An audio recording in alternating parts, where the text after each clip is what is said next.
calling the November 17th, 2021 regular board meeting to order at 7 p.m. Chris, please call the roll. Marjorie Bartelli. Here.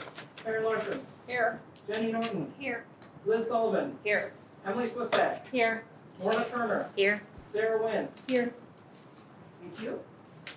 Agenda item number 2, opportunity for visitors to speak. Public comment is for the general public to address the board. Each person will have up to 5 minutes to provide public comment. Seeing as no one is here, have we had any electronic? No. Thank you. Move to agenda item number 3. That's to acknowledge that President Bartelli and Trustee Turner reviewed the October billings in November. And President Bartelli and Treasurer Norton and Trustee Sullivan will review the November billings in December. I think that's a mistake. I think it's gonna be Sullivan and Norton. Sorry about that. That's okay. I thought that would. Yeah. But we could all do it. Agenda item number 4 is a consent agenda. Is there a trustee who wishes to pull something from the consent agenda? And if not, may I have a motion and a second to approve the consent agenda? I make a motion to approve the consent agenda. I'll second. Is this where I can ask a question? After, Discussion? Yeah. after the Well, we have motion. Second. Okay.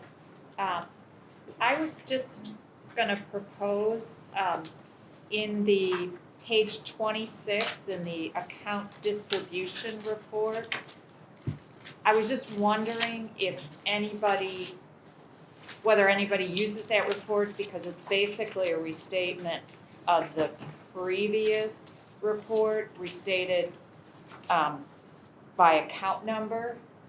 And I know we used to keep it in for one particular person who's no longer on the board. So if we don't use it, I've just, it's only 8 pages, but it still is 8 pages times every person's I thought the same thing. packet. So if we can save those 8 pages, Yeah, if, eliminate it. yeah, I don't use it. Does anybody else want it in there? Staff are fine to keep one way. Which way would you prefer, account or name? By vendor. By Vendor? Okay, By vendor. Okay. that sounds great. We don't need a motion to do that. Nope. Just direction. All right. Chris, would you call the roll, please? Lorna Turner. Aye. Claire Larson. Aye. Jenny Norton. Aye. Liz Sullivan. Aye. Emily Swistak. Aye. Sarah Wynn. Aye. Marjorie Bartelli. Aye. Thank you, Chris. Consent agenda is passed. Item number 5 is the annual audit presentation. Matt Barron, thank you, from Waterback. Enid is here to provide a high-level overview of our annual audit. Thanks for having me here tonight. I'm Barron, the audit partner here at oversees your audit. Looking forward to going through this presentation with you. We're going to go over 2 main documents here tonight. The audit report, which is the thicker of the 2 documents, and then the management letter. So before I get into that, I just want to give you a high-level overview of what it is that we do. We build up to tonight. Start off with an entrance conference where we talk to the district to find out what happened during the year. So that way it can help us with our planning before we even come out on site. From there we do the preliminary field work. And at preliminary field work, we're reviewing the cash receipts, the various internal controls, cash receipts, cash disbursements, payroll, those types of things to make sure that there's an adequate internal control framework in place. After that, we come back to do field work where we test the numbers that come from the trial balances that we were provided to make sure that they are accurate. And after that, we go into the report writing where we put together this audit report, review it with the team here, and make sure that the audit has all government accounting standards included in it, so we're compliant with those. And then it brings us here to tonight. So I'm going to take us through at a high level, take us through certain pages, and I'll kind of split through. If at any point in time you have any questions, I'd be happy to answer them as we go. You don't have to wait until the end. Taking us forward to page 1, that's where I'd like us to start. It's got a lot of academic letterhead on it. This is the opinion page. We gave the library a unmodified opinion again this year. It's the highest opinion we provide. What we're saying with that is basically 3 things. 1, the numbers within this report essentially are what they say they are. 2, the internal control framework that's in place is adequate. And 3, the report is in compliance with government accounting standards.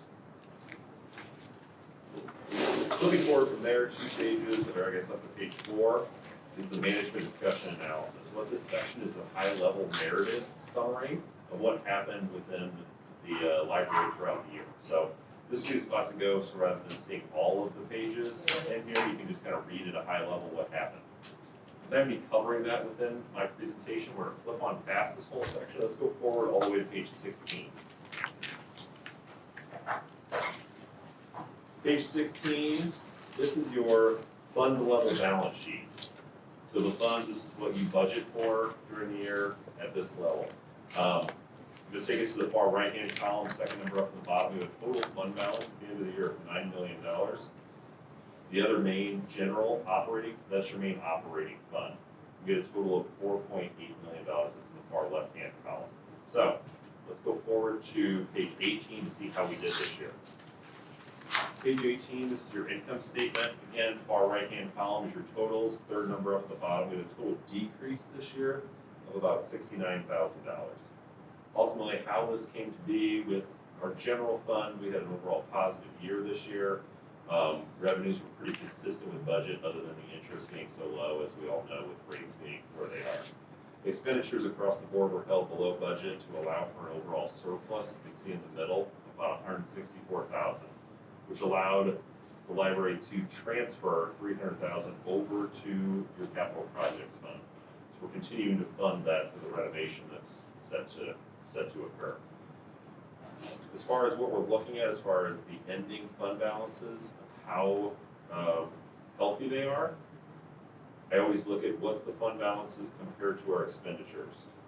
So when we compare our total fund balance against our expenditures, our general fund, we're at 131%, so a very healthy amount. In your capital projects fund, we're sitting at $4 million. So we have adequate funds sitting in there for that future renovation ready to do.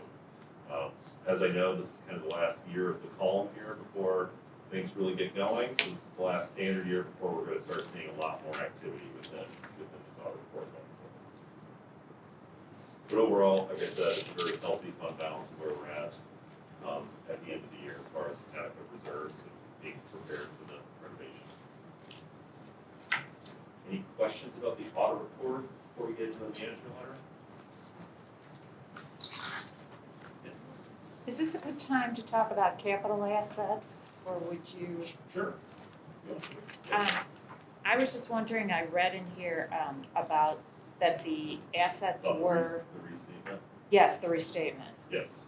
And maybe I missed it, but could you explain why assets were restated? This tends to happen over time with capital assets. So staff does the best they can every year to roll that forward and try to pick up all the additions and deletions that occur during the year. But as over the course of time, there's certain things that get missed along the way, and this is pretty normal that what ends up happening. So an appraisal is typically due every 10 years or so. Remember the last one that happened before this one? I think it was 2012. 2012. So yeah, around 10 years was a good rule of thumb of when to get to have another one done.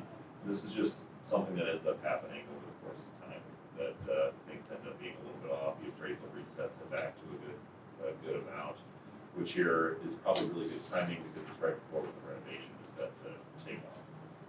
Give an adequate, an accurate number going into that. Okay, and do you ever get into the level of the appraisals of the land versus the building? Or is that too deep for an audit? So with government accounting, we're not changing the value of an appraisal based on fair market value. It's what it was when it was purchased. So if the land was purchased way back, however many years ago, the land is set within your books at that level. Gotcha. It doesn't fluctuate up and down based on what the current value is. So the land versus the building, like the land is set at that point in time, and then you kind of change the building up and down based on what kind of capital assets go into it, what projects go into it over the years. Okay.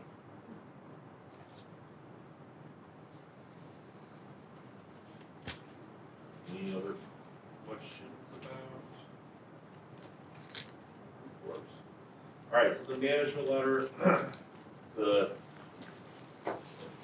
skinnier of the two documents, what this is additional information that we'll provide you that doesn't fit within the audit report. So this is information that we're going to communicate to you as the board of, typically I think these get broken up into 3 different types of comments that we're wanting to communicate to you. 1 being informational type items, 2 being best practices that we see out in the industry, or 3 true internal control issues that we feel need to be corrected.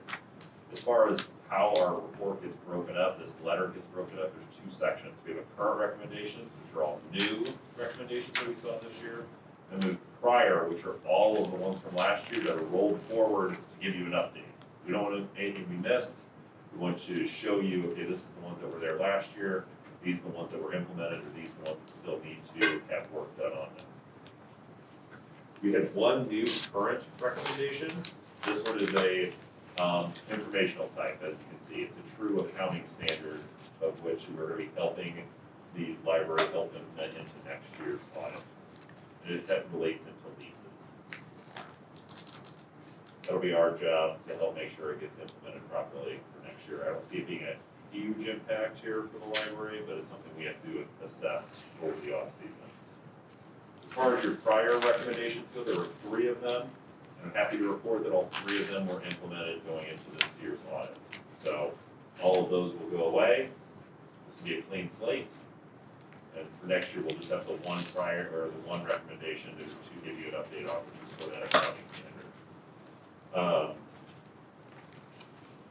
As you can see, there was no internal control issues or things noted like that we feel that the library needs to try to correct right away, so that helps to show what kind of clean audit that this was again this year. The audit package we were provided was very comprehensive. The follow-ups were done very timely, helped us to continue forward to get here to tonight's night. So I want to commend the whole team for all their help throughout the process, and another very good audit here at Lisle Library. Thank you. Any other questions? Thank you, Matt. Thank you. Thank you. Have a great night. You too. You too.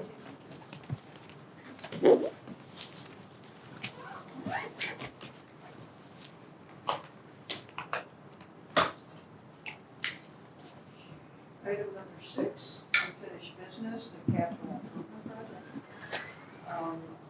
Items A1 and A2 will be discussed successively, and item A3 is an action item where the board will vote after discussion.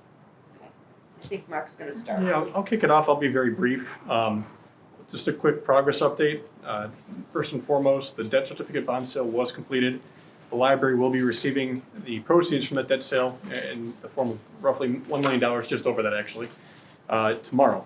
So good news on all front, and good news, well, good efforts by the library team to get everything signed too and all the paperwork worked through. So thank you for doing that.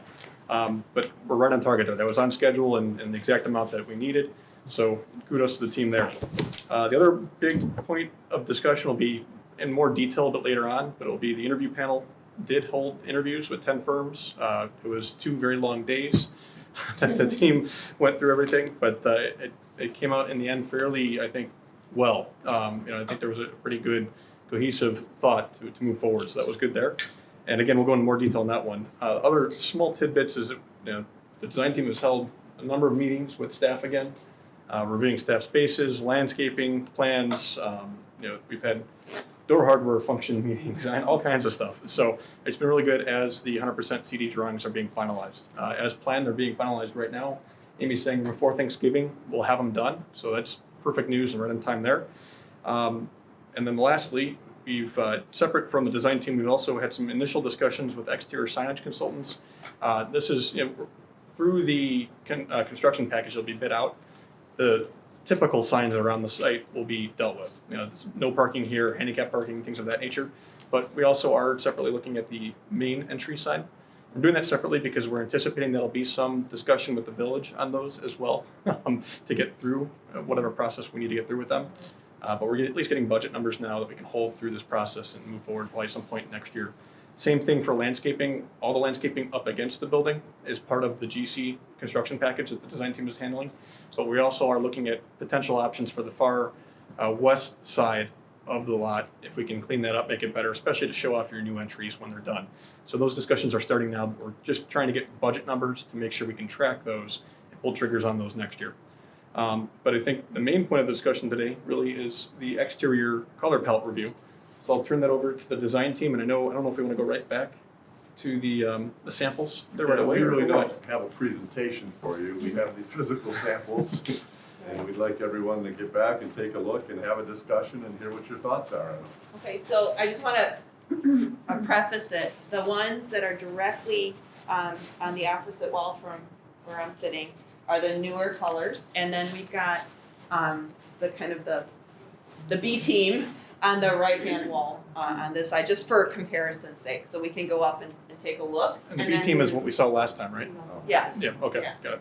Okay. Take a look.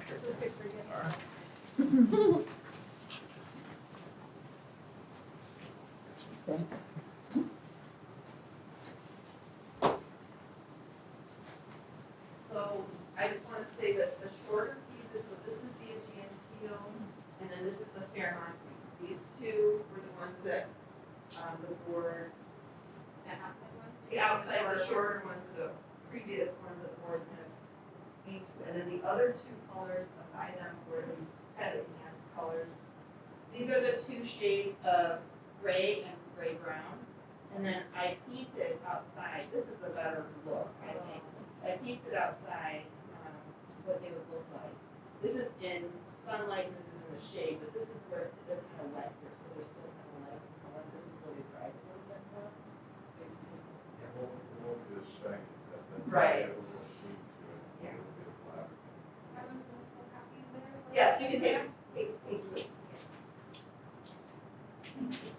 Everybody look through the 1 through 5 that you have in the It's report. cool. Thank you. So there's some that-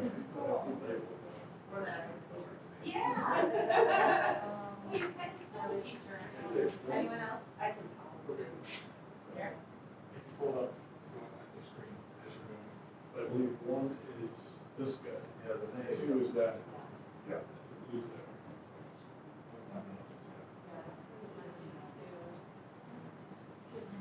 Should we get our other paper, single name?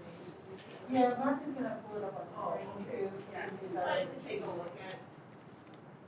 So, based on our discussion last time, there's basically 2 bases with multiple featured colors on each base. And so there's the brown stone, which is this pink color here, and then a grayer color. Regardless of what the names they call them, these 3 schemes are best. Actually, all of them are. And then, we got a better paint matching. Thank you. Done this time because we basically put samples from the computer, calculated the paint colors and took them right to the paint shop and had them match the paint colors for the more representative of what the actual colors are.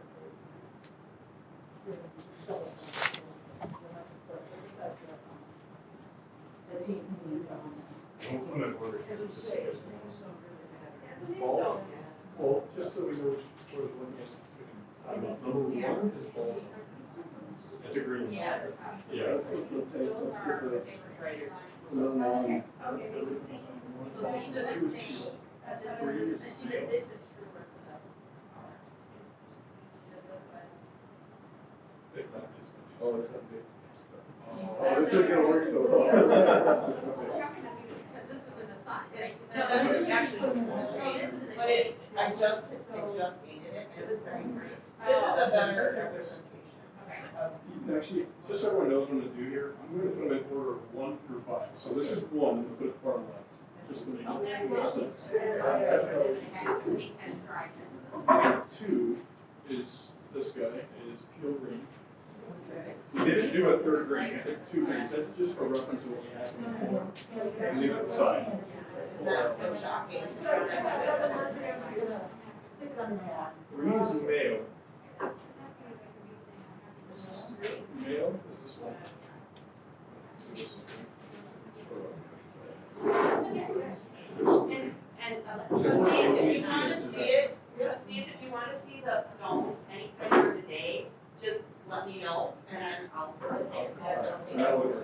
1, 2, 3, 4. Oh, thank you. But the first picture is really more,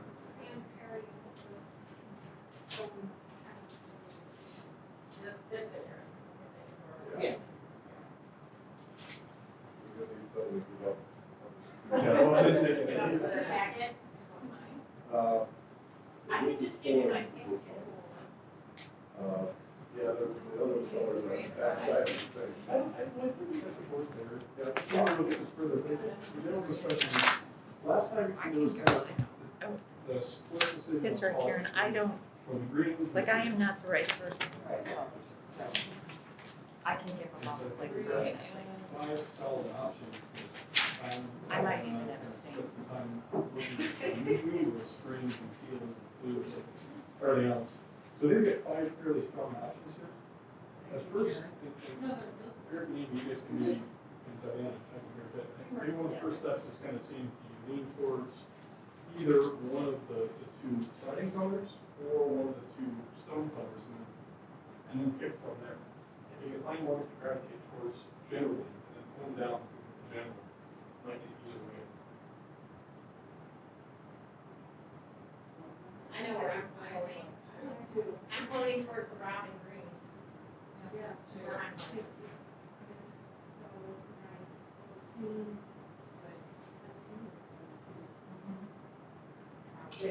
Probably.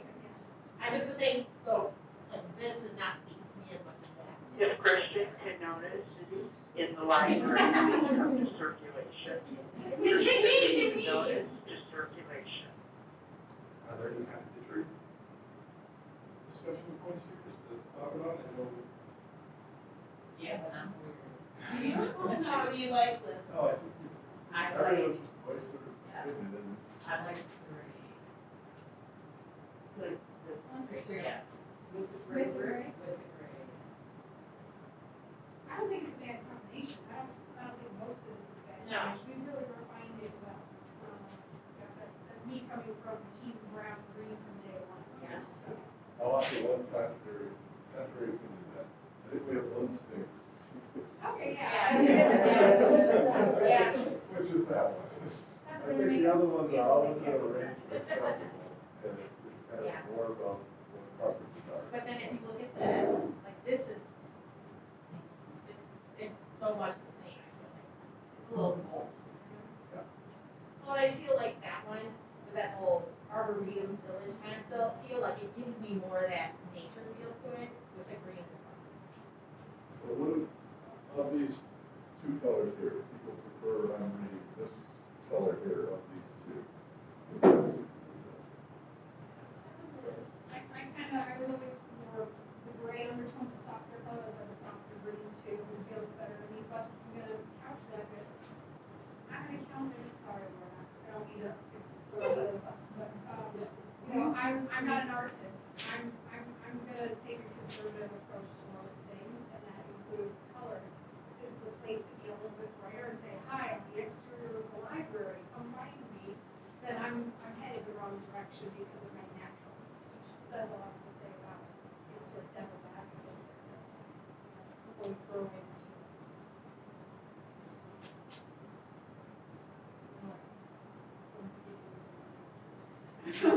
I continue to. This is all just reverse psychology. Well, I think you're right in that this is a more conservative ballot than that is. This is a little more of a differentiator. This is kind of more about park district kind of one to it. And this is, I can't really categorize this one. I haven't seen this look in a lot of places. You know it's safer. You know you're not gonna regret it for being too loud, Right. for it being too trendy. Right. Or, you know, that people are not gonna be offended. Right. Well, and that's what we talked about before, like the interior is where we can kind of go hog wild with the colors, right? But the exterior was that, this needs to last us. Yeah, the stone should be a 20-year, according to the manufacturer. Yeah. And paint is usually more within that 10-year range. But I have to say, that gray was definitely an improvement on the last gray. Right. In terms of loud. That That's was because too it's loud. actually great. Yes. Yes, more muted. Yeah.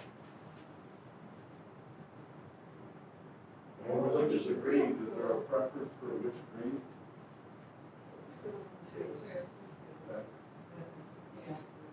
Do this like you do at outside. And if you look at kind of these two, is there, which would be the preference for these two? If you want the one that has a little more contrast or the one that's more?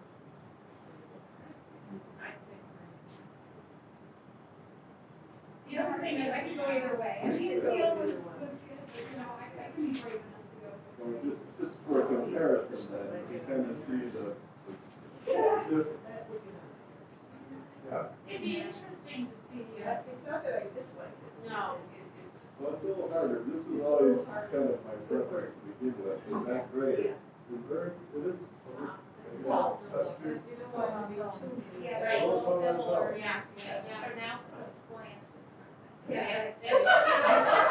So Liz's point, yeah, the big It's stage good. hammer. You're gonna have to use your imagination a little bit. The wood tone, right, there's a third color in there, right, that's neither, yeah, exactly. Like, There you go. There you go. Use one of the ones that's out. There you go, there's the wood tone. There you go.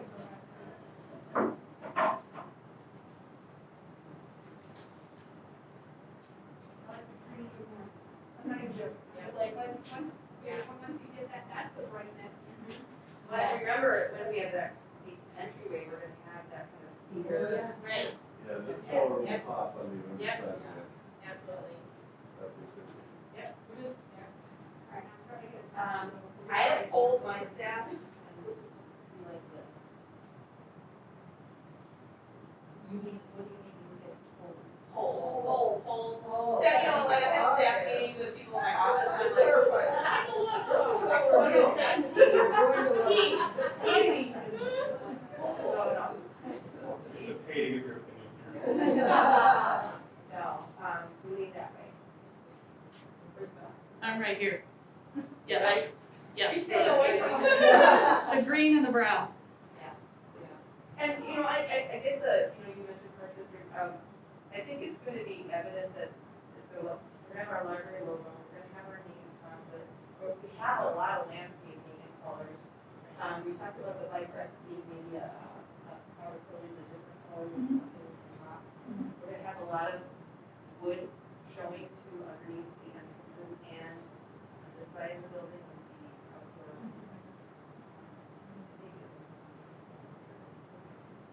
And we'll see a little deeper Oh, color than sure. that when we put the clear seal on it. It's too deep as that one. I know. So it's very close to getting the exterior.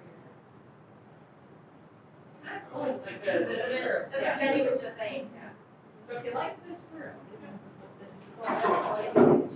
deeper. It's deeper, yeah.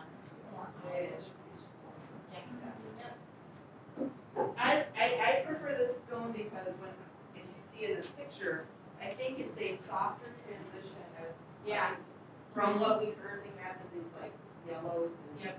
rusty colors to the brown, because I don't think it's gonna be as shocking to the public to see Right. something so different. Right. I'm not opposed to the gray either. I think the gray is a nice gray. I mean, I think these two are good choices. I just think the brown goes better with the green. We can take a show of hands. Let's do it No, all you know, practice. I am So, like like, the all worst person. No. Back in the way. I would am, like to get consensus overall. I am, It's- do not ask me, I am. But just sort of, at least say, does it bother you, or is it just not your favorite? Where are you in your? I'm abstaining, I'm saying. You guys do not want to ask me. Oh, no, I've been to Bangkok before, so. Oh, then what's your When feeling? you're representing the county and stuff, and I think it's important to hear your points, like, make sure that there isn't any objection. Well, That's a big thing. And Liz, you brought up, I think we made some changes internally. You brought up, there was some kind of brick tiles that had real high teal in them, and they got a little off, and we went a different direction because of that comment to more of a wood tile, wood-looking tile. So that made a lot more sense in the entry. So, I mean, everybody's opinion matters. I'm totally full, this is weird, I'm totally full. There's consensus. Oh, we are too. No one can say you guys didn't put enough time. Exterior colors. there's been a lot of thought in going into this, to try to make sure we get this right. We feel comfortable with either solution. I don't think it, no, I don't think to vote, but I think we need to put some colors in the drawings, right? And I think if there's a general consensus on one, which I believe I heard, I want to be sure I'm not putting words in the mouth. That's what we're on. And you bring colors to the drawings for the package for bidding, correct? That's why we're coming together, so we need something that, so if, let's say the poll board slept on it and they're like, no, we wanna go with teal, we can still change that. Yes. But having something in the packet for the bidding is. I will say, as an architect, You don't want I'll that. get to you guys how to do it. And we spent a lot of time doing this, we love to lock in Yeah. the exterior color here. But that being said, if 5 months from now, we did a sample panel before we did the final panel, we would change it at that point. I mean, it's not, Yeah, I think it's the paid, problem is, it's not by the time. once we kind of get somewhere we want to go, Yeah. right? Keep momentum rolling. This isn't a product that we are ordering special custom metal panels painted somewhere and shipped here. It's applied to the It's field. like in your house, right? So, the one thing I will add to that though is, there are a lot of things that have been mentioned, but we have not selected colors on the way to see everything else. So, light fixtures, bike racks, benches, The logo piece. those are things we will need to order before we paint. And it would be supposed to make sure that those finishes are all working together With the colors, yeah. with the colors. So again, We not can to tweak them differently. if we Yeah, have to. not to say you have to choose tonight, but I guess I would say the sooner we can make sure we're comfortable with the. I don't want to say we're not choosing tonight, but I think we are choosing tonight to move forward with the planning. And I think unless there's a strong reason as a group, on the board, that you say, hey, we have to reverse what the planning was, we don't, I think that's. There's gonna be rework required if we switch colors later on, but it's still possible. Was You there? wanna go, so everybody wanna just voice their opinion? I agree in the,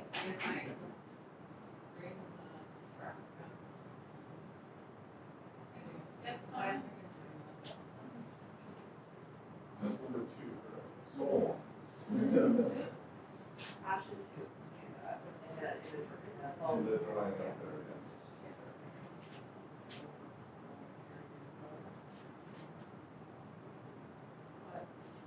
Did that remark about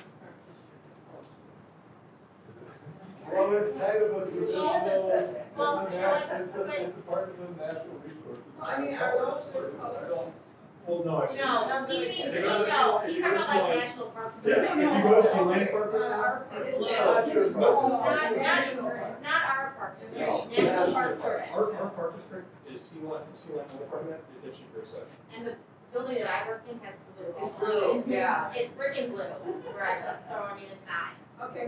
But National Park Service, Yes, that's right. yes. So outdoors, trees, like Arboretum, Arboretum Village. They just chose a better spell. All right, but it's a very organic kind of color. It's a natural. Is that the pearl green? Peel. Peel. Peel. I'm sorry. Heel. Peel. It's P-E-A-L-E, like with someone's, I don't know.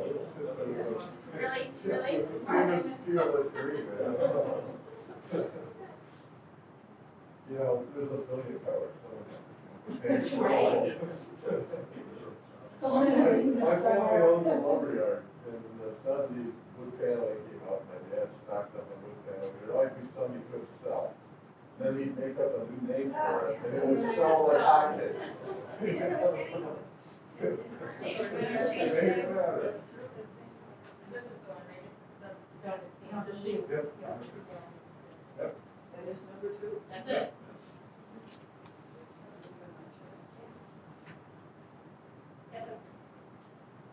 I'm excited. Okay. Good. That's the colors we want. All the other colors to go away. Let's burn them.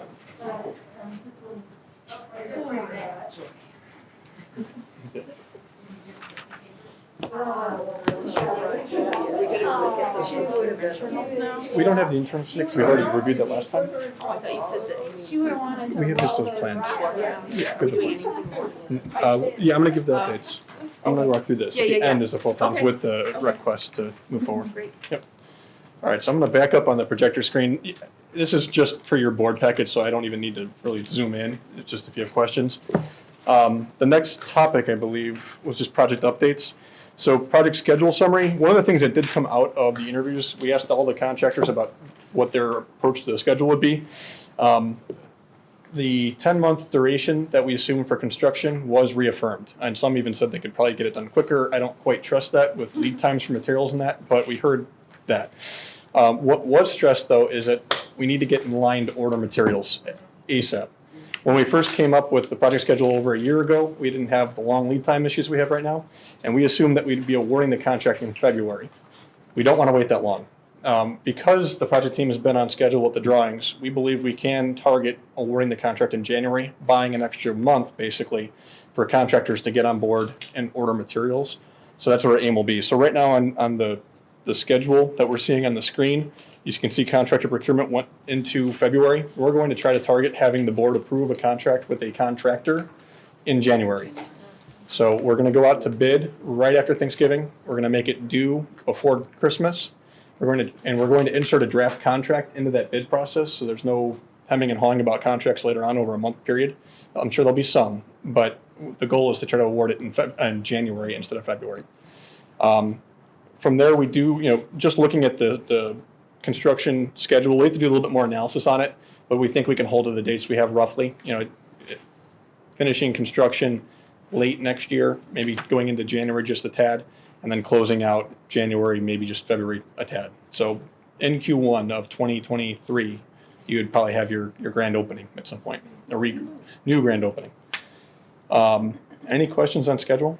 Are you thinking that we would need to have a special board meeting in January to do that, or do you think it would work at our current board meeting? I'm looking to see what the third Wednesday is. Right now, I believe your current board meeting on the 19th would be okay. Okay. So we would not need a special. Okay, January 19th. 19th? That would be our regular board meeting. Regular Mhm. board meeting. If we get bids back before Christmas, I can look at them on Christmas Eve and Christmas morning. Yeah, exactly. No, I think the 19th.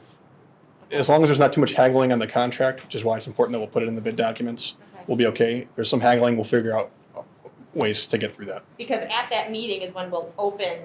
No, we'd actually open them sooner. Before? So, not a board no, it's a good question. Okay. The way the bid process works, it is we have a bid due date. Okay. That right now is Monday the 21st, whatever the Monday is of Christmas. Okay.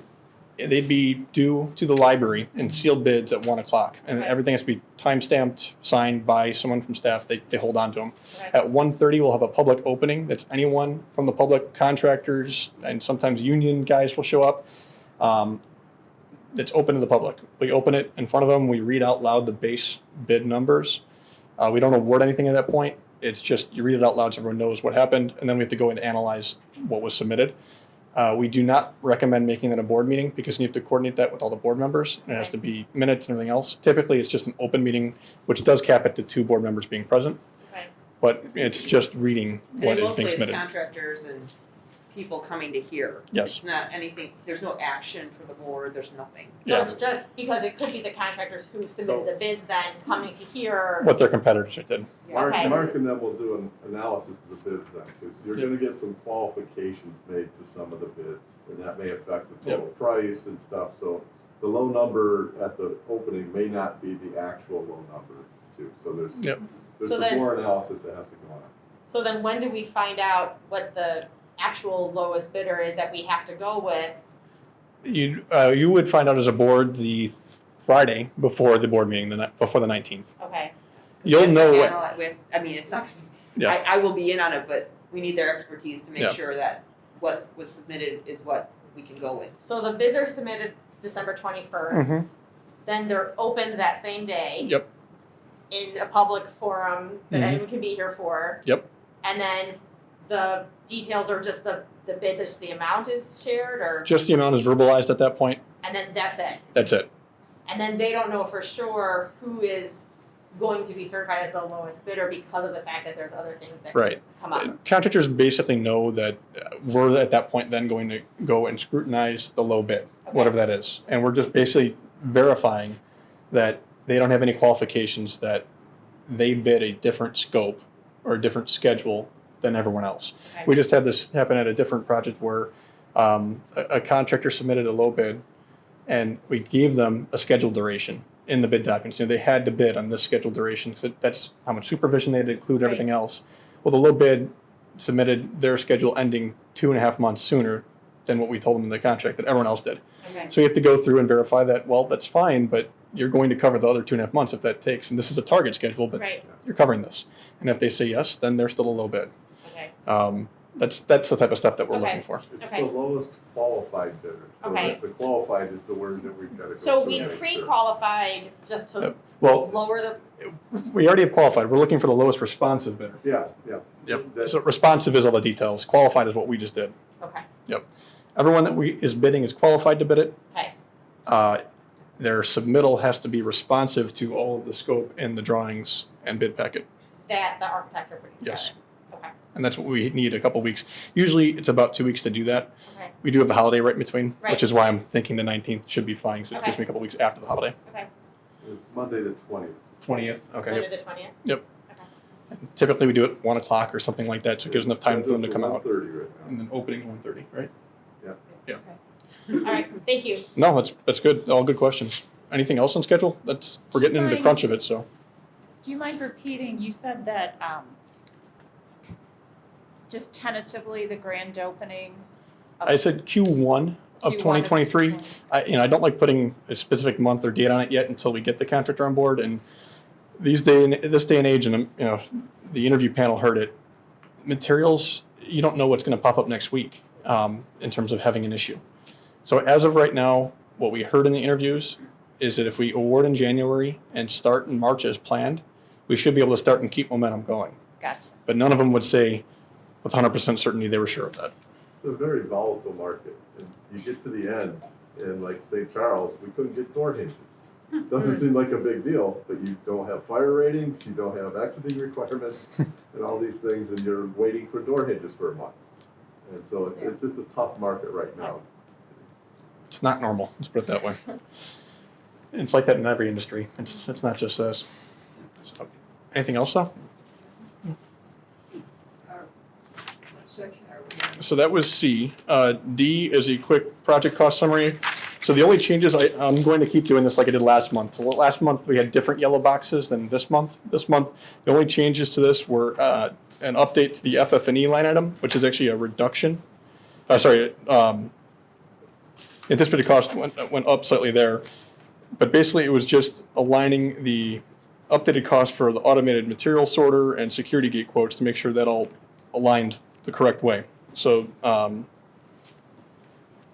we're still tracking where we need to be. Essentially, we have $7.7 million. Our overall contingency, 196,953, is actually above where we were back when we approved the budget. So you can see back when we approved the budget in the concept phase, it was at 190. We're at now 196, even with the slight increases, decreases. Now I will say all of the line items, bond costs, building costs, soft costs, those are going to vary as we go through. That anticipated cost update is me making forecast updates every month based on what I'm hearing, things that are developed and all of that. So those are really the only updates for this month. Any questions there? Do we have a contingency total on the line item? Yeah, that's the 196. Okay,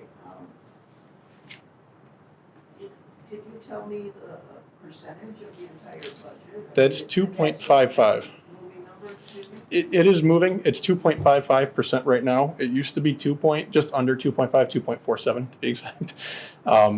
It's going to vary because it's a forecast. We try to hold it somewhere around that 2% until we get into construction, and then in construction you might dabble into it a little bit. But if we're going to take chunks out of that before we approve any contracts or whatever else, the board would actually take an action to do that. So what we're looking at here is just the anticipated forecast, not the actual numbers. The committed to date is the actual number as of right now that you've committed in contracts. That make sense? All right. Debt issuance I covered for the most part. I think the only other detail in here that I haven't covered is the total interest cost is 2.5% on average for the duration of the bond, so that's a pretty good percentage historically. And then the first payment would be due on July 1st of next year at $16,415. Now that you always have in every fiscal calendar, I think it's every fiscal calendar, you'll have one interest-only payment and one that is principal and interest. So that's how it switches around. So for instance, I think it's every July 1st they'll pay interest only, and then it's January 1st or December 1st, something like that, that you pay principal and interest every year. I remember Andrew, or Tammy saying that. Yep. So any questions on the debt issuance? I didn't understand that. You said every July 1st. Mm-hmm. Because are we paying monthly? No. Twice a year. Biannually. Twice a year. Oh, okay, never mind. So in exhibit, just so you, if you needed to, in exhibit 2 of the packet, that's the chart, 49. that actually has the payment schedule. And if you look at it, I will say this from PMA, I needed to take a second to digest it myself. The interest column right here, so for instance, this is a July, oh boy, what did I do? I killed it.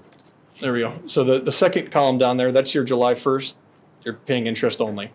The next payment, which is on January 1st, you're paying $35,000 of principal plus interest in the amount of $13,200, which equals a total payment of $48,000. So your total P&I, this column right here, is your total payment on those dates, and those are all the payments from the beginning to the end. So you can see at the very bottom line, they'll be done paying it on January 1st, 2042. And you do have opportunities to refinance along the way. It's, I think, 9 years from now that you'd have an opportunity to refinance and keep on doing that. That was 5. Is it 9? We'll look at the packet. Yeah, maybe it's right. You're right. After 8 years. Any questions? Always good job to the team for doing that. Upcoming activities. So the design team is finishing up the 100% CDs right now. We do have a drawing for that we'll cover here in a moment. Once those are done, my plan is to submit those for permitting right away. We want to start that permit process and not have that bog us down at all for any surprises or whatever else. So if the drawings are done next week, I'd anticipate submitting for permit the following week right after that. And we plan to do that in November, so we're on target there as well, which is good. That same set will be used for issuing the bid documents, which if we get through the action item today as planned, the bid would be released Monday, the 29th, Monday after Thanksgiving. Other thing that's coming up, just to give everyone a heads up, is fixtures, furnishings, and equipment. So all the furniture pieces and fabrics and that will start going through selection processes between the holidays and then really ramping up and kind of finalizing in January, February of next year. And then obviously pending board approval, the bid documents will be released that Monday after Thanksgiving. Worst case scenario, Tuesday, depending on how everything flushes out. So with that, I'll ask for an action. Am I allowed to go to the next discussion point and walk through it? Shall we just? Should we do the motion first and then Want the motion first? Or It's up to you. Yeah, why don't you do the motions and then we'll have discussion and Mark can walk through it. Can I do it? Certainly. Okay, I move to authorize release of bid documents to pre-qualified general contractors. Approval to release bid documents to 6 recommended general contractors. I'll second. Discussion? Should we take a vote? No. No. Let Mark discuss it and then Okay. take a vote. And I won't just rely on the discussion from me. We'll actually rope in a couple others for talking about the pre-qualification process. So we did interview 10 different firms. Don, who's not here tonight, sat in on those interviews from the design team, myself, Dr. Weinstein, Beth, and Emily and Marjorie all sat in there for 2 long days. At the end of it, we ended up with 6 firms that we recommended as a panel to be pre-qualified to submit a bid. The interviews went through things such as the background of the company at a high level. Since we already had that in writing from them, we didn't dwell on that too much. What we really were looking for is their experience as a company as it relates to your project.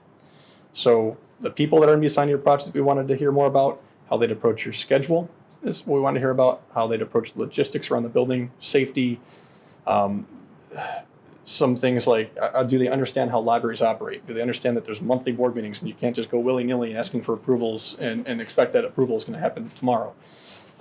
Those types of things. I think the major focus that we talked about after every interview was what was the perception of the relationship of the contractor team, amongst themselves, and also what was the perception of how well our team could work with them. How well would they work with library staff? Because Beth and Tatiana are going to have to see them day in, day out. How are they going to be able to work with them? That's really important. Will they be able to work with the architecture team? Same thing with board members. Are they going to be responsive to board member questions?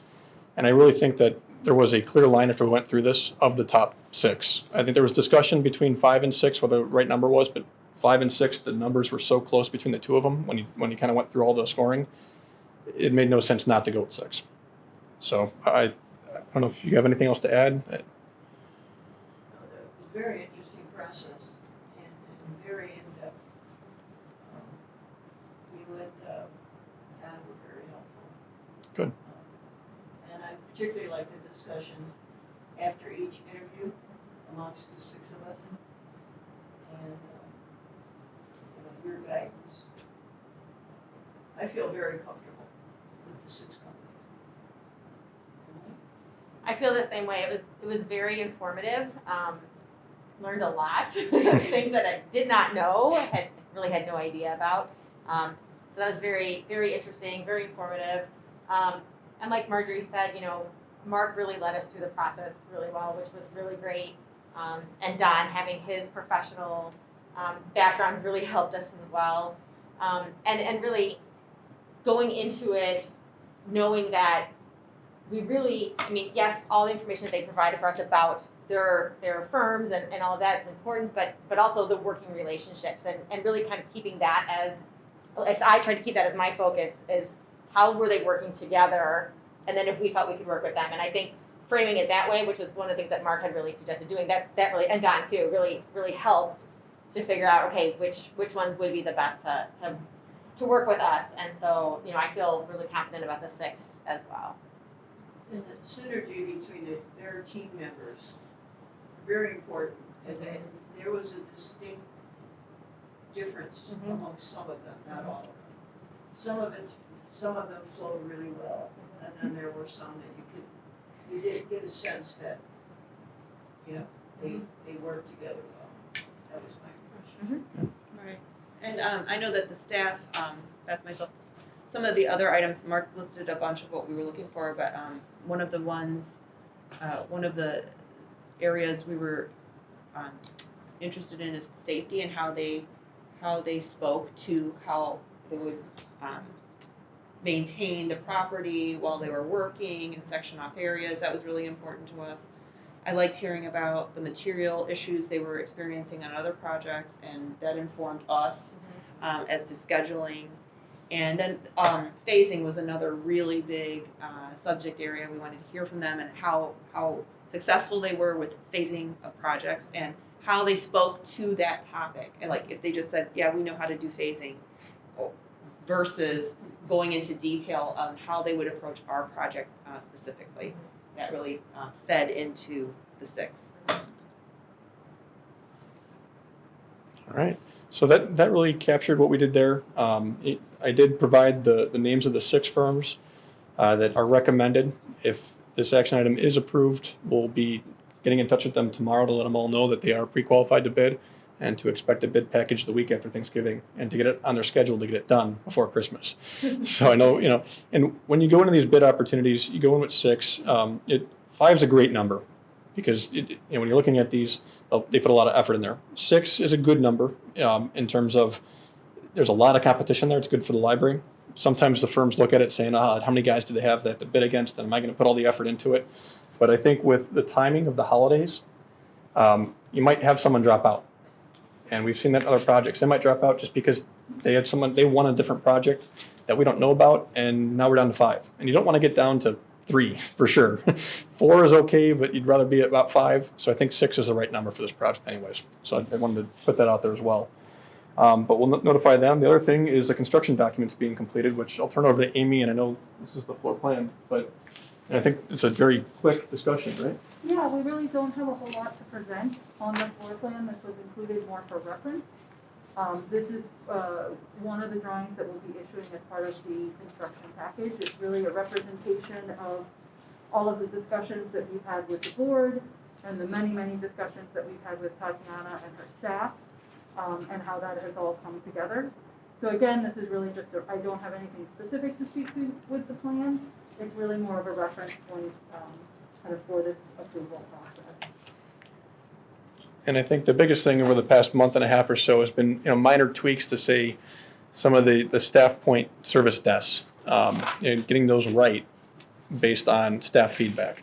That's really been a big effort, and making sure they flow right. Youth services, you can see kind of how that is looking now, where they can see into teen, they can see the rest of the space. It situates them well. Eagle's nest. Yes.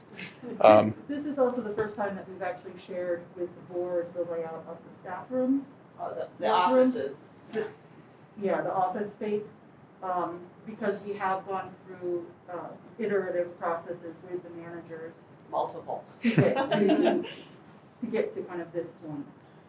So just as a frame of reference, when you walk into the youth services department, the service desk, the staff desk is right behind that. Sorry, staff workroom is right behind that. They do have a little storage room that's right off their space. Every manager is instrumental in how the workstation is laid out here. And some of them wanted up against the wall or just the different arrangements. And it really worked hand in hand with Amy and Magda to make sure that those are right. You can see up here with the CERC staff, getting their layouts right and kind of tweaking some things. Tech staff didn't change too much, but there's enough room there for, Tatiana, what are you calling that room officially? I think we're using the wellness room. Wellness room. Yeah. Yep. It's a nursing room as well as other. Yep. You have the resituated admin area to make sure that it flows and works, and you can appropriately access your server room and things of that nature. Have a real server room. Besides just the minor tweaks that happened out in the public space with just service desks, like I said, which is the main focus.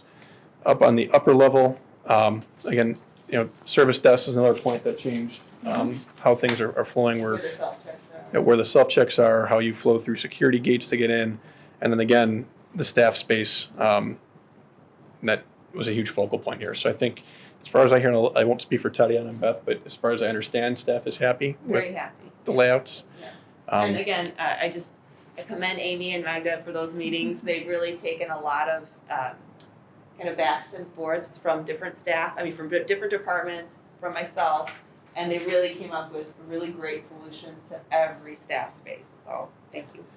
And we didn't re-include the finishes here. We saw those last month, and that's what we're moving forward with the modified, the youth services carpet that we wanted to make sure we tweaked. So, and you saw that at the last board meeting. So there's really no changes. Mm-hmm. If I look at the staff space on both levels, and I'm looking at the one upper right, yes, and then on the previous one, lower middle, they look really like there are a lot of people put next to each other in a row. Is that really enough space per person?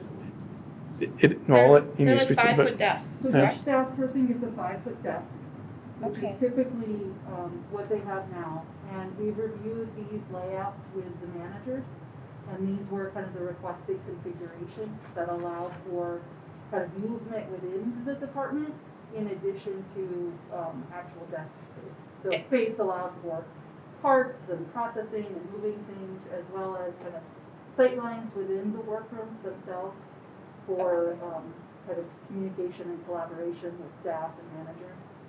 It was interesting, the communication part really came up a lot when it was reviewed with the managers. For instance, youth services, it was, this workstation back here is where the manager would be. Previous iterations had a little bit different shape to the space, and the manager was kind of up in this corner, but you couldn't see the workstations, or at least his people that were working there with him. And so it was really important to get the line of sight where a person could look over, make eye contact, and have a conversation instead of having to get up and walk around. So I think it does look long, but that's a direct result of those conversations. And another point, just to, we don't have, like, it looks like there's like 8 stations there. We don't have 8 people there at one time. So it's, you may have like 2 or 3 staff there for one shift with the manager, and then the second shift comes in and you'll have different people in different spots. So you're not elbow to elbow with anybody throughout the day. One of the other, sorry, Tatiana, I was just gonna say, one of the other improvements that we were able to make is, adult services right now, a lot of those staff share stations. So now they have their own dedicated workspace. That's the second floor signal. Rather than sharing up on the second floor. And having floor space for book carts, you don't see that in any of these, but in every department, we've got some book carts next to desks, so we need some floor space for that too. So, Okay.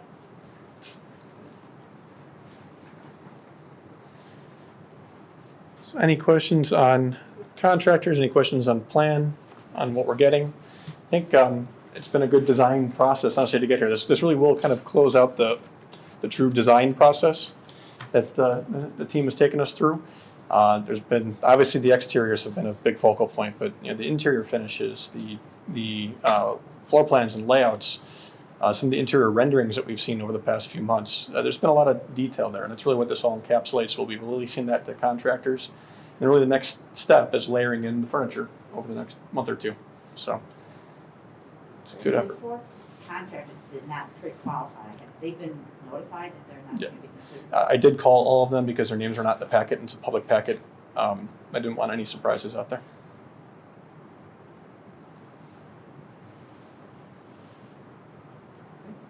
I just want to say I really appreciate the fact that staff has been able to give so much input into the space that they're going to essentially be living in.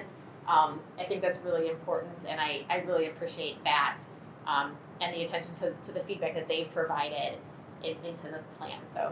So thank you, and I really appreciate that. You're still here to tell the story. That's the part I enjoy the most. So it's a fun process, and like you said, they're the ones who use the space. They know it best. So doing that feedback is critical. Thank you. all right, thank you all. All right. Thanks. Vote, right? Oh yeah, we gotta vote. To vote. The board has to vote. So. Shall we ask Chris? So we're voting to authorize. Yes. Right. Well, you call roll. Right. Yep. We have to Yes. tell them. I'm sorry, I thought you heard. Melissa Stack, Aye. Liz Sullivan, Aye. Karen Larson, Aye. Jenny Norton. Aye. Lorna Turner, Aye. Sarah Wynn, Aye. Marjorie Martelli. Aye. Motion carried. Okay, Great. All right, congrats. We'll be putting it out to bid, so thank you, everyone. Great. Good. Exciting. All right. Close it down. Yes, please. All right. Great. All right, have a good evening. Mark, Thank are you. leaving? Thank you. What's that? Are you leaving? I can stay. I had a question I that I will was going stay. to ask during the director's Oh, I'll report stay. that you might be involved in the answer. I don't know. I will stay. Okay. Yep. All right, bye, Sounds guys. good. Thank you. Sorry. No, I'm in no rush. Agenda item number 7, committee reports, finance. You report? Nope. Personnel policy, Nope, not at this time. physical plan. No. Advocacy and outreach. Okay, this is the committee you want to be on. Sorry, guys who aren't on it. First of all, we did meet and we're planning to meet again the first week of December, and we'll work out those days. I think that this is a real exciting time to be on AOC, and one of the things that we want to work on is, well, there's a couple of things. First of all, there is a video project. We want to continue having trustees make short little videos to promote, stop looking at me like that, young lady, to have trustees make short videos promoting certain aspects of the library.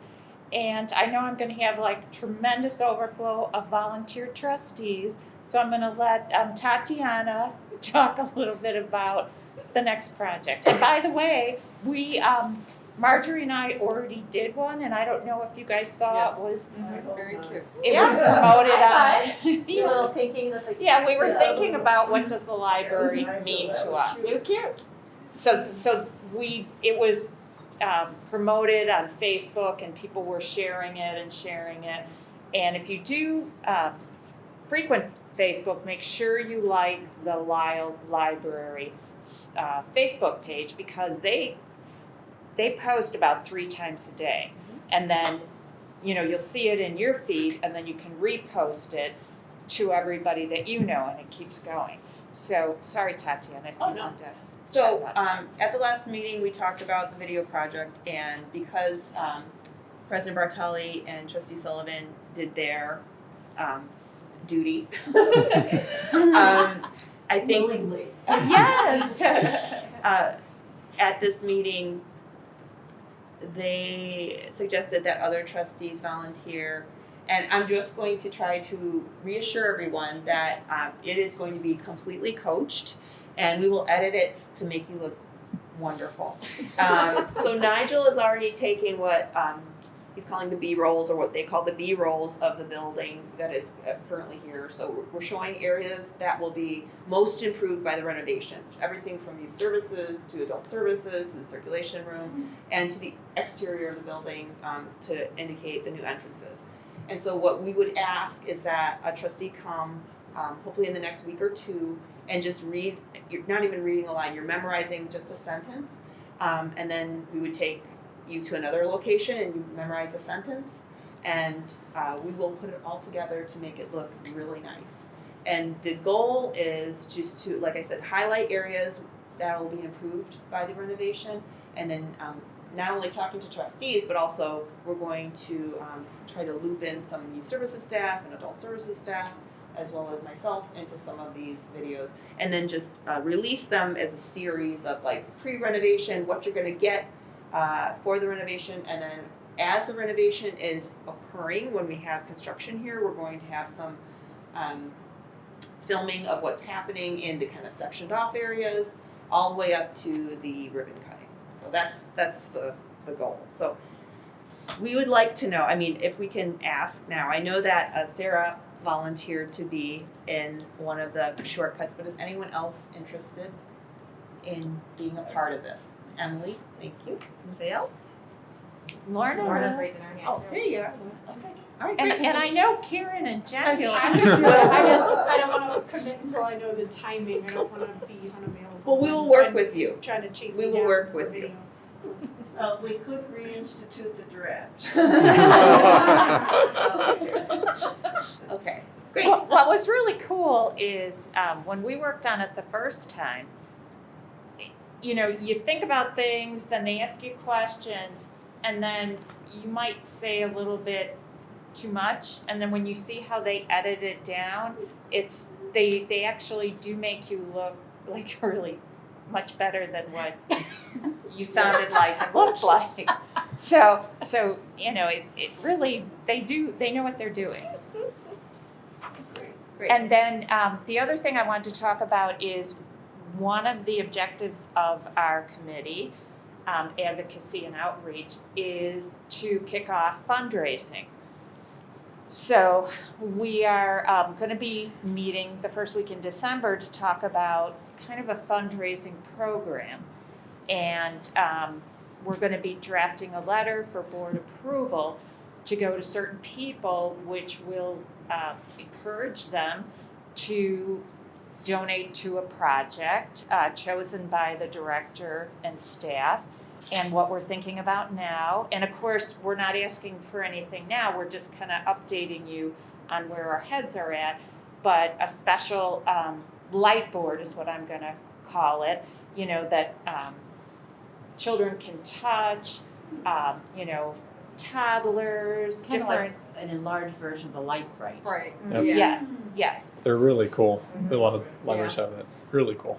So that's, we're gonna give you more details about it, but that's kind of where our heads are at. And then we're gonna ask you in the discussion, you know, is that something that you wanna participate in as well? Because, you know, is it just AOC that should be doing the fundraising? Is it all the trustees? So that's the kind of discussion we hope to have at our next board meeting, okay? Do we want to talk about securing a date?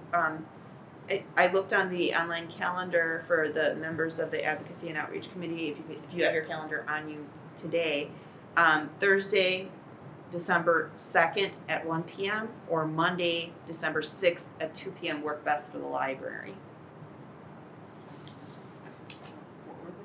What are the dates? December 2nd at 1 p.m. Now, these are not for the videos, these are for the AOC. No, this is just for the Advocacy and Outreach Committee who are here, so it would be Lorna, Sarah, Liz, and Marjorie. And the second was December 6th? you said? Yeah, And what time? a Thursday or a Monday, and Thursday the 2nd at 1 p.m. or Monday the 6th at 2 p.m., which works best? Either works for me at this point. Monday works for me. That's good. Okay. And of course, everybody is more than welcome to attend. And, you know, unfortunately, if you're not on the committee, you can speak before, but you can't speak during. I think that's one of the rules. Mm-hmm. But you're always welcome to Sit in. sit in or watch it later for grins and giggles. Okay. So that was my report. Great, thank you. I'm glad I stuck around. The video sounds really cool. Agenda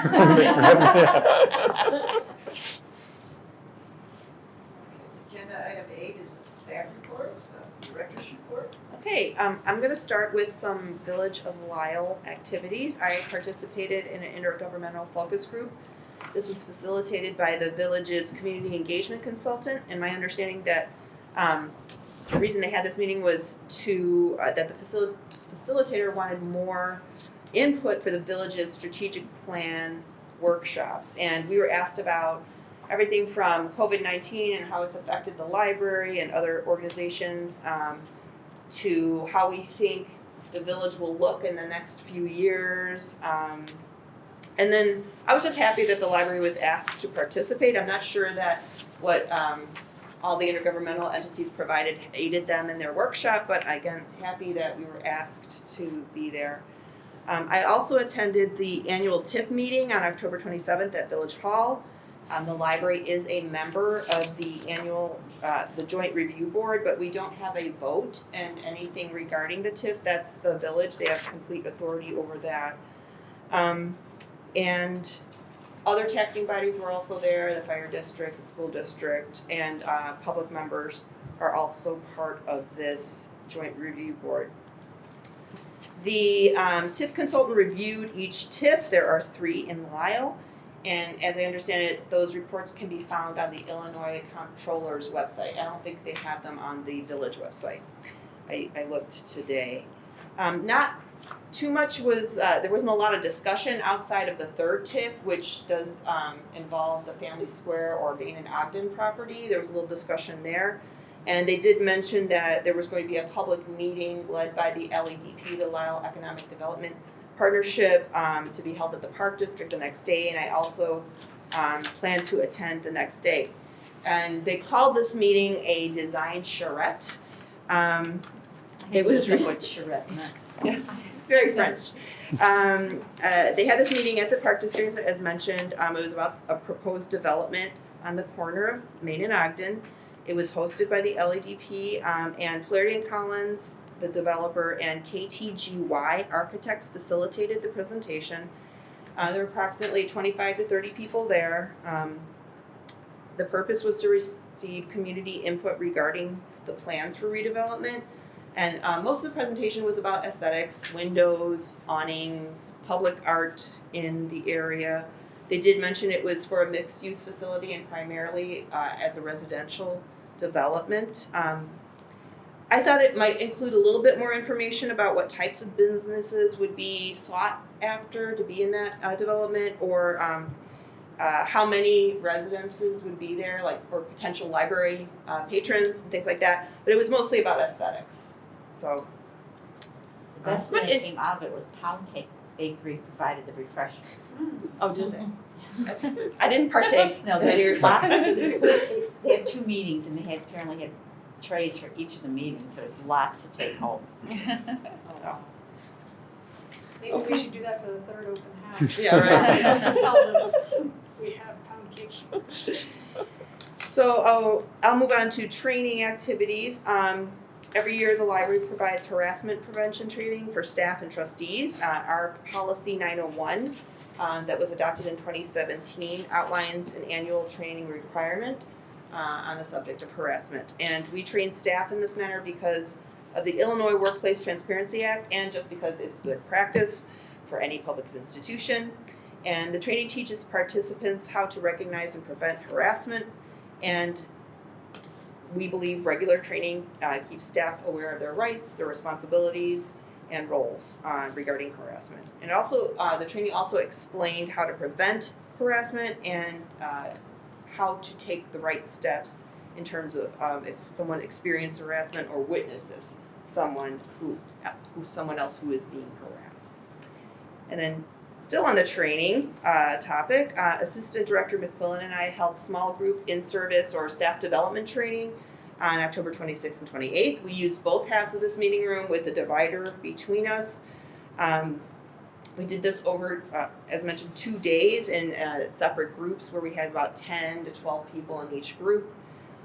Beth went over tornado, AED, fire, and Code Adam, and then staff also had a comprehensive overview of the renovation. We talked about logistical challenges, phasing, workflow changes, and then we had a good Q&A session after each group meeting where staff got a chance to ask about particulars regarding the renovation or about safety in the building. And then under renovation activities, I'm going to skip over the color-oriented topics in my report and just talk about investments and Ellers. At the last board meeting, we provided some investment information in the packet, and that included planning for consolidating our holdings using a single reporting platform and segregating the renovation project and bond proceeds accounts. So Ellers has already prepared an account ready to receive the bond proceeds. I know we have some trustees here who signed off on some documents tonight, and I will be scanning those documents after this meeting to our bond counsel, Mr. Shanahan, after this meeting, and then we should be good to go for tomorrow. And then the next step is to connect back with Ellers to get into laddering our investments so we can maximize our returns during the course of the project. And then, moving on, at the end, in the packet you probably noticed something called the annual report. It was towards the back of the packet. It's a very general name, yes, but this report gets published as soon as the library receives the finalized audit. It's a report basically recapping the prior year. So it includes a message from the director, a listing of current trustees, financial recap, that's the audit information, and then a lot of statistics from the prior year with photos following. So after tonight, we will have paper copies of the annual report available at the public service desk, and we'll also publish it to the website. So I just think it's really nice to see everything in one report like this, especially during a very trying year that was 2020, 2021, where we were in the throes of COVID, if you remember way back then. And then we pivoted, and then we gained steam, we brought back programming, we received 2 nice grants, we even partnered with several organizations during this trying time. We added a bunch of new services as well as enhanced our programming offerings, and we did a lot last year. So I think the stats really demonstrate that. A lot of stats were up in terms of use. So really good, really proud of the staff for everything they put into last year. And then speaking of partnerships, the Love Purse donation box we had out here last month where we were donating purses and some items for women and children who are homeless or experiencing abuse. That went really well. We had a lot of pickups from the organization there. And right now, we have a box outside our door from the Lisle Women's Club to collect scarves for vets. So it seems like the library is the place to bring your donation box because we have a lot of great givers here. And then lastly, I want to mention a very sweet new program we're launching called LLD Kindness Cards. This will begin in the first week of December and it will be featured in the December newsletter. And it's what we're calling an instant volunteer opportunity. It's where a patron can come in and write or decorate cards for either hospitalized children, seniors, or veterans.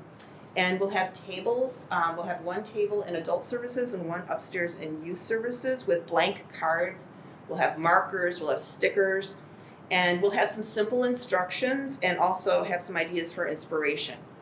And so for the volunteer option, you could not get volunteer hours for it, but for the students who are tasked with like a volunteer task, 5 cards would equal 1 hour of volunteer time if they have that task to complete. And then once we have a nice batch of cards, we'll send the completed cards to it's a Chicago-based nonprofit called Cards for Kids. And even though it's called Cards for Kids, they do send it to adults as well, veterans and seniors. We just think it's a really great way to offer volunteer time while also adhering to some COVID protocols in a more like self-directed way to give back to the community without too much interpersonal interaction with staff. So I'm really looking forward to that. And then, like I said, it's going to start in December. And if it goes well, we'll continue the program. And that's all I have. Any questions? Okay, can I? So my question is just because it seemed like it was a good time to ask, or I don't know, it's a time to ask, right? So I'm curious about kind of the future of this area once we start with the renovation. So I know we talked about this last week about how we'll have to find another spot for our board meetings and things like that because these rooms won't be available. So I'm kind of thinking ahead to that. So that's what's in my head, but then in my mind. But then the other part is the stuff that's getting moved from wherever into here, that's being relocated into here. Like, how is that happening? And how is the things that are going to be off-site? How is that happening? And it's just been kind of weighing on my mind, and I'm curious. So, which is why, Mark, I wanted you to stick around because I figured you probably had done some of this already, and so I'm just curious. No, it's a great point. So actually that was going to be the next, to sneak peek into a lot of topics that will be discussed next board meeting in December. What my task is right now after we get the bid out and while it's out is I'm going to be drafting up an RFP for moving services. Okay. There are movers, and there's specifically 1 or 2 in Illinois that focus on library moving. Okay. They do it, they have the equipment to do it. When they're moving collections, they don't screw the collections up. Okay. A lot of times you get a mover and they think, yeah, we can do it. They get the books and when they go to put them back, it's a disaster for staff to have to fix later on. Okay. I've heard horror stories. Yeah. So what I'll most likely end up doing is looking for an opportunity to maybe move a small piece of the collection or some furniture and use that as a trial run with most likely one of the vendors that does libraries. But it would be a competitive bid that's out there. Invites to be a small dollar amount at that point, but it'd be a competitive bid to hold them to a competitive rate and see what the hourly rates are and things like that. That would go out sometime between the holidays most likely and then due in January. We'll have them on board hopefully in January or February, worst case scenario, and they'd start those moves in March. The phasing plan for all of you is that partition will be out once we start construction. So in other words, it split the room. The east half of this room will be used for patrons. So they put some collections in there, you have some computers, things like that. That would be probably that far wall with all the pictures would be what we're thinking is 4 computers or something like that for patrons. This side of the wall will be where tech services lives. So just to kind of give you a sense of what's going on in here. I thought it was opposite. Well, we did that because of the kitchen. Oh, that's right. Yep. So the kitchen would be the break room. Okay. That's kind of where we're going with that. And then some of the meeting rooms, for instance, down below, they'd be split up for the adult services. We will be building out some temporary, cheap walls. Sorry, Beth and Tatiana, but Yes, cheaper I know. walls for temporary admin space, some things like that. So the walls and things like that will be dealt with the general contractor, and those plans are in the bid set. So Okay. we're buying that right off the bat. But the moving will be by the mover. Okay. And you mentioned offsite storage. We would utilize offsite storage would be by that vendor. Okay. I know the library movers that I've worked with in the past, typically, they have their own facility that they own and they operate and they manage. And that's where they hold numerous other libraries materials for durations of projects. They have one half of it that's actually climate controlled to a point. It's not, artifact climate controlled, and they have another one that's kind of just storage. That's where I'd expect, we'd work that out. So I think we'd cull down collections, and we did have a meeting with Eric and Tati and myself about a month and a half ago to talk through that initial step. Then next month is kind of drafting the whole shell of it that will go out for an RFP, and then we look for that move in March. Okay, and so then that moving company just moves the things, or do they pack them up as well? Like, are they responsible for doing all of that stuff, or does staff do some of that stuff too? So or- staff, what typically happens is staff will be given, I'll call it baker boxes. Okay, And usually it's 2 or 3 per staff member. okay, What we typically set up is that staff pack up their own personal items into their banker boxes. There's a good opportunity to weed a lot of stuff that you don't need. But then we try to, and it's not always possible, to try to bring some of those mobile, 2-drawer, it's kind of like a file drawer and a storage drawer. Every staff, if they've got one already, they'd bring that over. The movers would move that for them, filled up, plus their 2 banker boxes in here. And then every workroom usually gets a number, 10, 15, 20 banker boxes for the general workroom. And so again, staff would pack those up themselves the day before the move. And then the movers come in and they just take box, they look for box A goes to room A, box B goes to room B. The collections themselves would be typically the way it's done, and this is probably way too much detail for a board meeting, but typically the way it's done, and there's numerous ways. But if you're looking at a shelf and you know that, I'm just making up a number, 70% of the collection is going to stay in the library and 30% is going to go away. Staff might go and put the book divider or end piece down somewhere in the middle, and everything on the right side of that is the stuff that's going to go offsite, and everything on the left of that is going to stay. And the movers will come in, they'll really take everything that's right of that bookend, put it in the box, stack it, so it's when they come up and bring it back, they'll actually integrate it into your collection for you. And that's the key of having a library mover, and that's a random mover, because that will never happen with a random one. The other thing they do is, if we needed to, and I think there are some stacks that might be moving whole stacks, they actually have, the specialized ones have equipment that can pick up an entire row of stacks with the collection on it and move it to where it needs to go and put it back down, which is immensely helpful. And it's just, you can't, you And we can't go are wrong. gonna, so when the first phase is closed off downstairs, this side of the building isn't gonna look the same either. right, So like downstairs by the circulation desk, the shelving units, probably the new material shelving is gonna go away, and we're gonna just have stacks. So we can Okay. have as much material as possible okay, while still remaining ADA compliant and things Right. like that. okay, So the architects have drawn up plans to make sure that ADA compliance and fire egress and all of that. Now it's our plan to go December, January, work on the plans of what decks go where and how we want to move it. I do not look forward to this. Yeah. Because it's like It determining how, seems what like you a very keep. daunting task. It is. It is. Yeah. And that's where having the right mover on there, and we need to make sure they're competitive, right? And that's the thing that you need to hold them to some standard. And that's why we kind of try to find a small piece of work to start off with. We get all their hourly rates up front. And then if they're successful at that, then we can, they're a pre-existing vendor, and we can negotiate and try to push down as much as we can, or say how many crew are going to be out here for how many days. Right. We have our hourly rates. Let's figure this out. Okay. Thank you. Yeah, I no, appreciate it's a it. great Thanks question. for sticking around, because Yeah. it's been in my brain since last week, and so I was like, yeah, Did you want to head on that? Anything else for Mark? thank you. He can go. All right. Thanks, Sounds Mark. good. Right. Yep. All right. Thank you. Take care. You too. Sorry, director's report.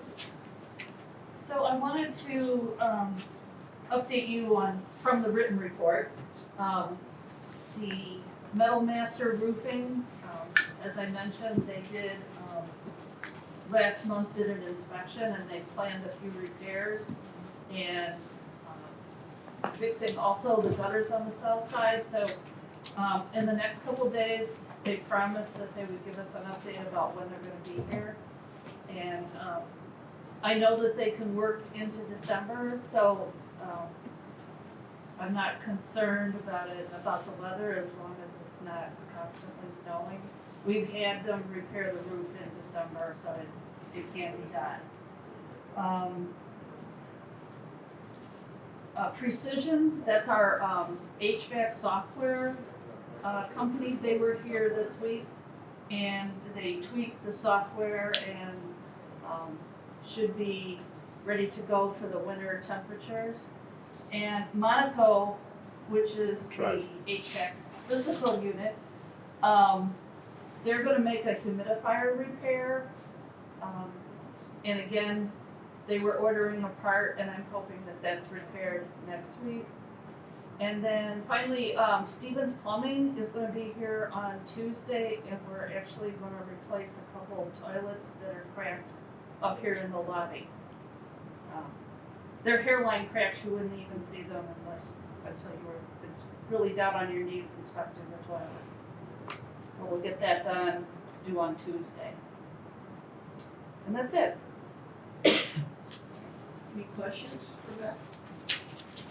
Thank you. You know, I do have one question. We should probably all know where there's an AED device near this room. Is there one like out here somewhere? There's one in the fiction area, sort of like between the fiction and non-fiction area. It's in a on the centralized lower level. location in the first level. And the other one in youth services was right at the top of the stairs as you go in the door.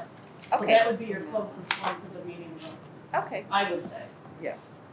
just, we'll all take our time and sometime go take a look at it. Thank you. Okay. Agenda item 9 is new business, accept the annual audit. May I have a motion to accept in a second? I move to accept the library audit year ending June 30th, 2021. Can I- second. Oh, sorry. Discussion? Roll call, please. Jenny Norton, Aye. Sarah Wynn. Aye. Karen Larson, Aye. Liz Sullivan, Aye. Emily Swistak, Aye. Lorna Turner, Aye. Marjorie Martelli. Aye. Motion carried, thank you. Item 9B, adopt ordinance 21-05, tax levy ordinance. May I have a motion to adopt in a second? And then our director can provide an explanation. I move to adopt ordinance number 21-05, tax levy ordinance. I second. Lorna, was that you? Okay.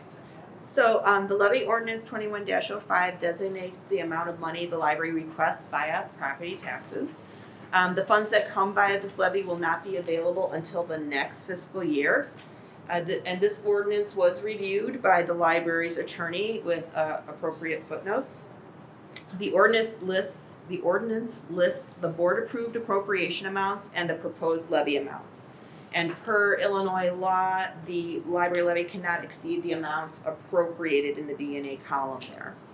This year, preparing the levy was fairly simple, as we are following the original PMA financial analysis recommendation to provide for a 1.5% inflationary increase within the levy. So this levy is 1.5% more than last year's extension. It's about $60,000 if you do the math. A reminder that just because we request an exact amount, that bottom line number on the levy, it doesn't mean we will receive the requested amount from the county. They will calculate using the EAV and factor in any new construction to provide us with a number. When do we get that, in the spring? they give us a preliminary number like at the beginning, like February, and then we get a final like at the end of March, Okay. first week of April. But in general, we generally receive the amount very close to what we request every year. And that's my summary.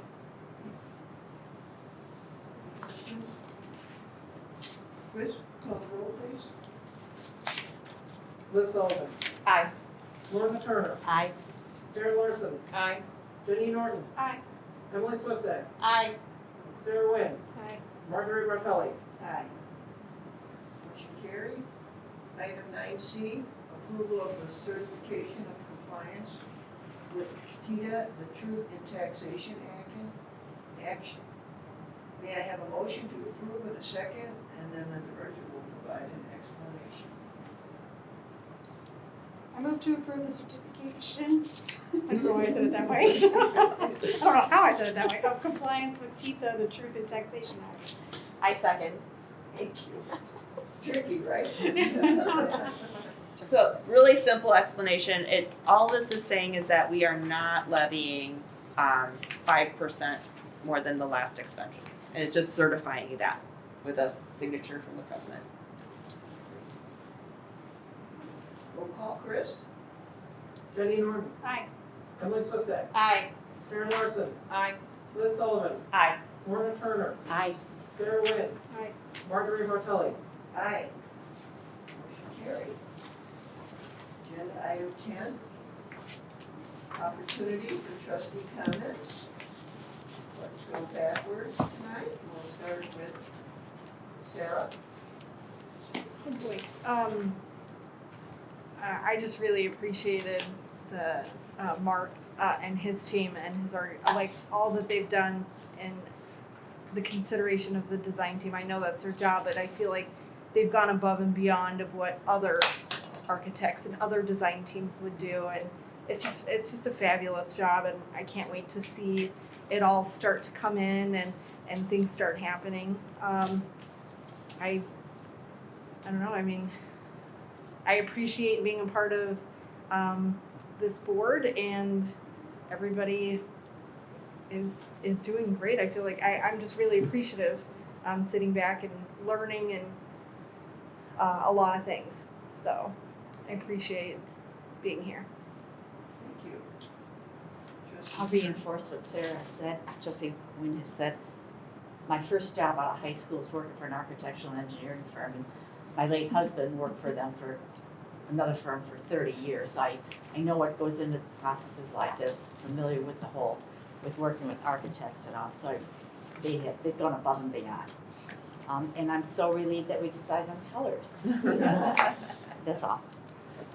Thank you. Let's go to Ms. Swistak. I'm just gonna say I'm really excited about what's going on with the renovation, and it just feels like we just keep getting closer and closer, and so I'm really anxious, anxious about finding out then, who, like the bids that come in, and then, what general contract we're gonna work with and all that, and I know it's coming, I know it's still 2 months away until we get that set, but it's like time just keeps passing faster than I expect, and so I hope it continues on that way, and that everything proceeds the way that we're hoping for. And I'm just excited. I feel like I say that all the time, but I'm excited about it. Thank you. Trustee Sullivan.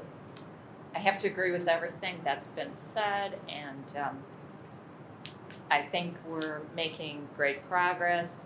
I just, I want it all done, now. Yeah. So that's it. Good work, everybody. Trustee Norton. Ditto everything that's been said. For sake of humor, I can't believe we ended up with the colors that the accountant picked, but great, I'm so glad for myself and the rest of us, that turn of events. Kudos to a successful audit, to a great bond rating already in hand, which led to a great interest rate. And so all good things on the numbers front. Also, not on the numbers front, really excited about AOC. You're really winning me over there, Liz. Not that, I wasn't already excited about it, but you're really, you're great at what you do. Thank you. So yes, that's it for me. Trustee Larson. Echoing everybody's sentiments, it's Mark and the team and Tatiana, I just can't believe it. All the meetings and staff and exciting times ahead, truly. Thank you. I echo all of your remarks, thank you. And I'm also very excited about our progress. It's really getting good. And also like to wish all of you a very happy Thanksgiving. Enjoy your day. With that, I move to adjourn. Second. all in favor? Aye.